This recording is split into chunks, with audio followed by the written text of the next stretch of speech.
Você está pronto para o último episódio de A Paixão de Cristo segundo Pedro? É bom que sim, porque a partir de agora ainda virão grandes emoções. Nesse discurso, que é o primeiro discurso público em defesa de Jesus, após a sua morte e ressurreição, Pedro ele tinha falado de forma contundente contra os líderes religiosos, denunciando-os pelos erros cometidos por terem conspirado contra Jesus, e também já havia revelado aqui de forma surpreendente a ressurreição do Mestre.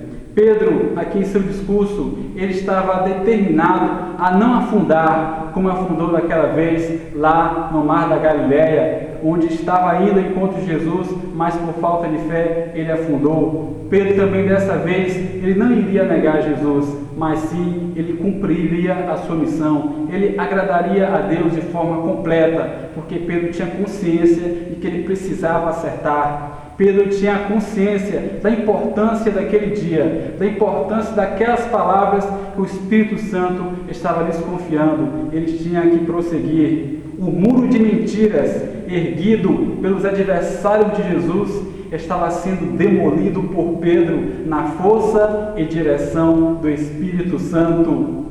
E não era para ficar pedra sobre pedra. No final de seu discurso, Pedro disse uma verdade que os judeus sinceros aguardavam ouvir há séculos, mas que as suas elites políticas e religiosas fizeram de tudo para ocultar. A verdade que comoveu a nação e que mudou o mundo. Em Atos capítulo 2, verso 22 em diante, Pedro diz: de sorte que, exaltado pela destra de Deus, e tendo recebido do Pai a promessa do Espírito Santo, derramou isto que vós agora vedes e ouvis. Porque Davi não subiu aos céus, mas ele próprio diz: disse o Senhor ao meu Senhor, assenta-te à minha direita, até que com os teus inimigos por escabelo de teus pés. Saiba, pois, com certeza, toda a casa de Israel, que a esse Jesus, a quem vós crucificastes,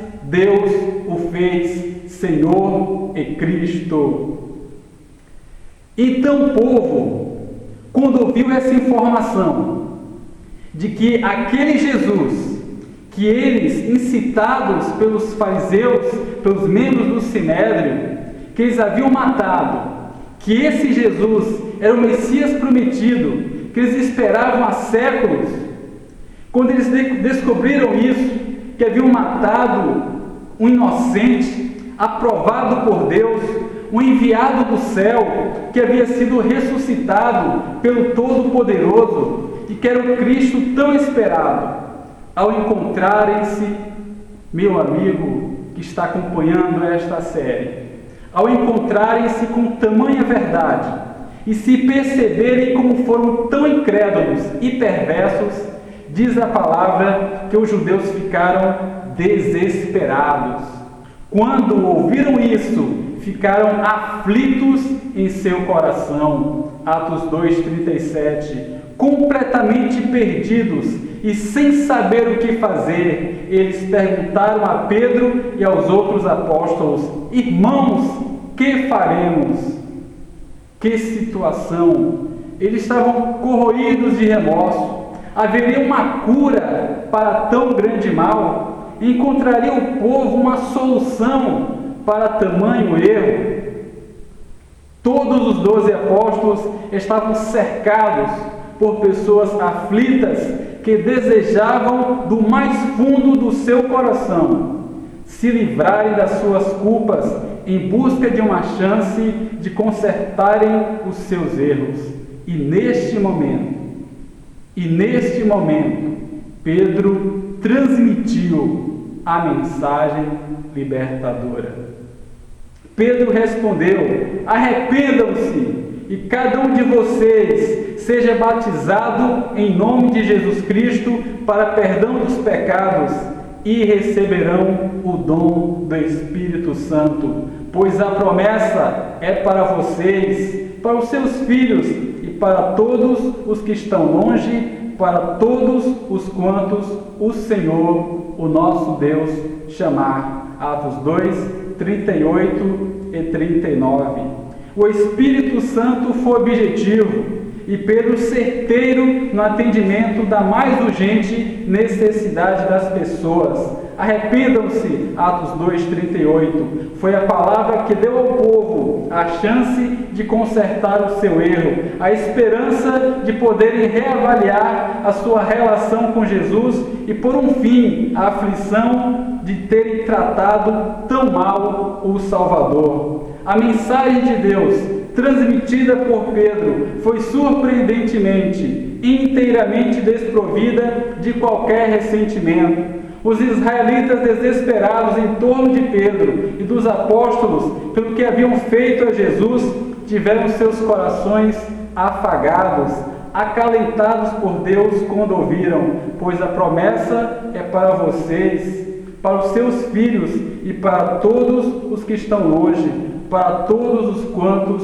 o Senhor, o nosso Deus, chamar. Atos 2:39. A sensação que cada pessoa teve foi ser chamada e carinhosamente abençoada por Deus. Diz o texto sagrado que Pedro, com muitas outras palavras, os advertia, insistia com eles: salvem-se desta geração corrompida. Atos 2:40. E em resultado aconteceu algo tão maravilhoso quanto a descida do Espírito Santo, porque Atos 2:41 registra que os que aceitaram a mensagem foram batizados e naquele dia houve um acréscimo de cerca de 3.000 pessoas. Glória a Deus! Agora não eram apenas 120 discípulos de Jesus, mas aproximadamente 3.120 pessoas decididas ao lado de Cristo e revestidas do poder e direção do Espírito Santo. Jerusalém não podia resistir e a cidade já estava dividida. Amigo que acompanhou essa série, você pode ver de forma maravilhosa como Deus reverteu com o Espírito Santo uma situação inteiramente desfavorável. E a partir desse momento, a partir daquele cenáculo, aqueles 120 discípulos, ali eles, com o Espírito Santo, eles puderam mudar a situação de Jerusalém, de Israel, e a partir dali eles conquistaram, eles avançaram sobre todo o mundo. Essa é a mensagem, essas são as consequências do discurso de Pedro, consequências que se estendem até o dia de hoje. Eu agradeço a Deus esses momentos em que vivi aqui com você, em que pudemos juntos aprender e compartilhar essa mensagem.